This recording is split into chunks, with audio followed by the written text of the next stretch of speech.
Hello, Cancer, Sun, Moon, Rising, and Venus Signs. Kamusta kayo? Sana po nasa mabuti kayong kalagayan.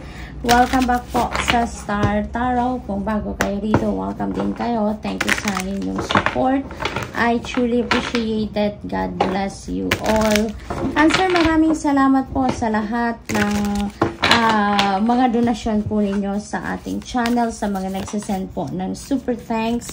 Maraming thank you. Thank you for sharing your blessings with me. Thank you po.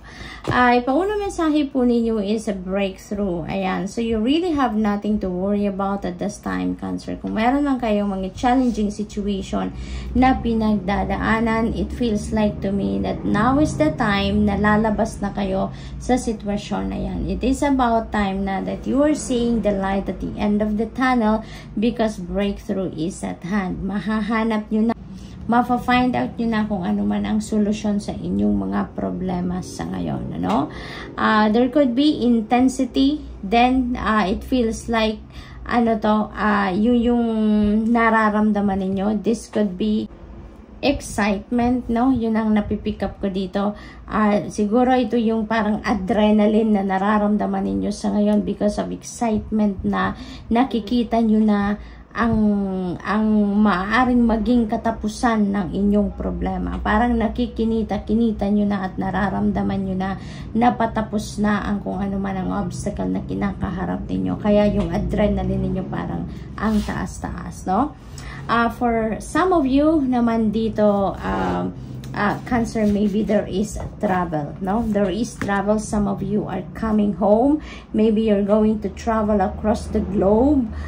Dito, siguro nagtatrabaho ang iba sa inyo sa ibang bansa, or maybe nanggaling kayo sa ibang bansa at nandito kayo sa Pilipinas sa ngayon, and maybe you're going back home kung saan mang bansa kayo nanggagaling, or maybe galing kayo sa ibang bansa and maybe you are coming home dito sa Pilipinas. So, maaaring may mga ganon ang ganap, but what I'm seeing here is travel. You are going to travel home, no? So, good luck po sa inyo at mag-iingat po kayo sa inyong pagbabiyahe. So, what else for Cancer? We have Epidote, go deeper. Ayan. So, parang go deeper into the heart of the situation. Yun ang nakikita ko dito.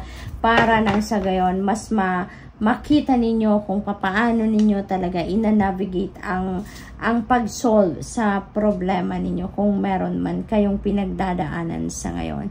You need to go deeper into it, no? So that makita ninyo talaga ang root ng inyong sitwasyon. Okay? What else? We have Aragonite, release your emotional baggage. Ayan. So now is the time that you need to let go, you need to release, you need to purge whatever it is na mga bagahe pa, bubog pa sa inyong dibdib na dulot ng inyong nakaraan, dulot ng inyong past relationship, no? Or past experiences in life. Siguro hindi masyadong maganda ang resulta or ang naging nangyari ng inyong nakaraan. Kaya parang hanggang sa ngayon, marami pang bubog sa inyong dibdib. But now is the time that you need to release that emotional baggage so that you can move on, no? Kasi maaaring nagsiserve ito as barrier between you and your happiness, between you and your peace, between you and harmony within yourself, diba? Kaya, para makamove on na kayo sa buhay, you can start fresh in your life in different areas. It is time now to release your emotional baggages. Okay? So, what else? We have Christ phrase, allow yourself to receive. Ayan. So, ang iba sa inyo dito, maybe nandun kayo sa other side ng generosity energy. Kasi generosity energy has two sides. Kumbaga, sometimes nandun kayo sa side na kayo yung nagbibigay, kayo yung tumutulong, kayo yung benefactor, kayo yung tumutulong sa ibang tao. Nagpo-provide for other people whatever they need. At sometimes naman, nandoon naman kayo sa kabilang side noon, which is you are on the receiving end.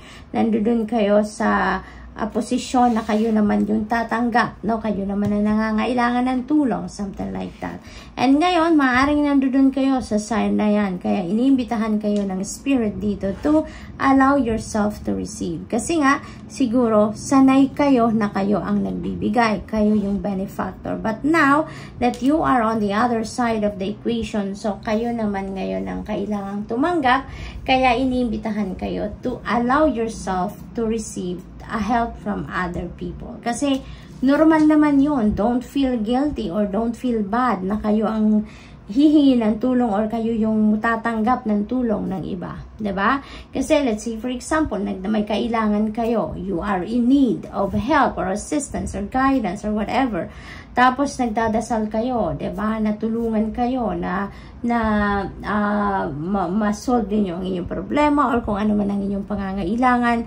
And you know, God helps us at all times, 'di ba? But God is using other people para tulungan tayo. God is helping through channel. Kaya kung hindi kayo tatanggap ng tulong ng iba, 'di ba? So parang hindi niyo rin naman tinatanggap yung tulong or yung hinihingi ninyong tulong from God, from the divine, 'di ba? Kaya because you never know, baka yung kakatok sa pinto ninyo, siya na ang sugo ng Panginoon para mag-provide sa iyo ng kung ano ang inyong kailangan, 'di ba? Kaya allow yourself to receive, okay? Because maybe that is the answers to your prayers already.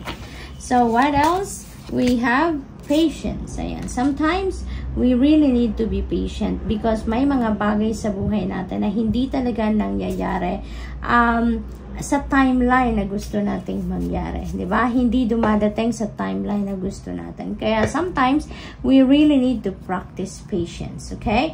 And yun ang hinihingi sa inyo ng Spirit sa ngayon. To be patient. Practice more patience pa. Parang with this energy, parang there is a promise na kung ano yung hinihingi ninyo, ano yung kailangan ninyo, ibibigay sa inyo. Pero yun nga lang, in divine order and timing. Kaya, you need to be more patient pa, no? What else? We have growth. Ayan. So, it's really beautiful as well kasi there is an opportunity for you to grow, for you to thrive, for you to evolve into the best version of yourself. And maybe yun ang focus ng iba sa inyo sa ngayon, no? You want to expand. You are focusing on improving yourself. You are focusing on moving on.